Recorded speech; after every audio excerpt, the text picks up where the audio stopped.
সবাই কেমন আছেন? আশা করি ভালো আছেন। তো সানরাইজের দিনের একটা ঘটনা বলতেছি। সানরাইজে প্রচুর কাস্টমার আসলো, মানে বলার বাইরে।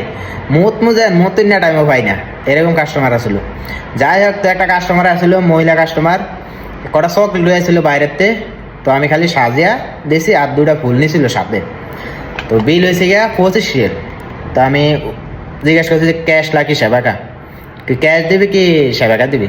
তো বলতেছে সেবাকা। তো সেবাকা উড়িয়ে দিয়েছি 25 এরম। তো টাকা মারছে, মহিলা গেছি গিয়া। কতক্ষণ বেঁধে দেখতেছি টাকা আয় না, ফুতুরা বাইরে না, ডিসকানেক্ট হয়ে গেছে। পরে গিয়েছি বাইরে গাড়ির ধারে, বলতেছি এরকম টাকা আয় না। পরে আবার দিয়েছে সেবাকা, সেম অবস্থা, 3 বারে গেল সেম অবস্থা। পরে মহিলা দিছে ক্যাশ দিছে, আর আমি আয়সা বলছি। এর ভিতরে আবার আমার কপিলে আছে, বলতেছি কপিলেরে দেখ সেবাকাটা এই সমস্যা। পরে হেয়ার কার্ডের তো মারছে, সেমই সমস্যা একই দেখা দেয়। তো কপিল এটা লেগে মতন ঘোড়াগাড়ি করছে। আর প্রচুর কাস্টমার, মানে যদি 10 জন কাস্টমার হয়, 10 জনের তো 1 জন কি 2 জন ক্যাশ দিব, নইলে সবাই কার্ড ইউজ করে। হ্যাঁ, যাই হোক, পরে সেবাকাটা এরকম সাইড দিয়ে রাখছে, আদর তো হইরা ঝুলুমিলি বাড়ে গেছে। পরে কপিলে আসে, কয় দেখ হয়তো অন ঠিক হইতে পারে। পরে লাস্টে কাহিনী হয়েছে কি, লাস্টে শুনছি কি যে সার্ভারের সমস্যা ছিল।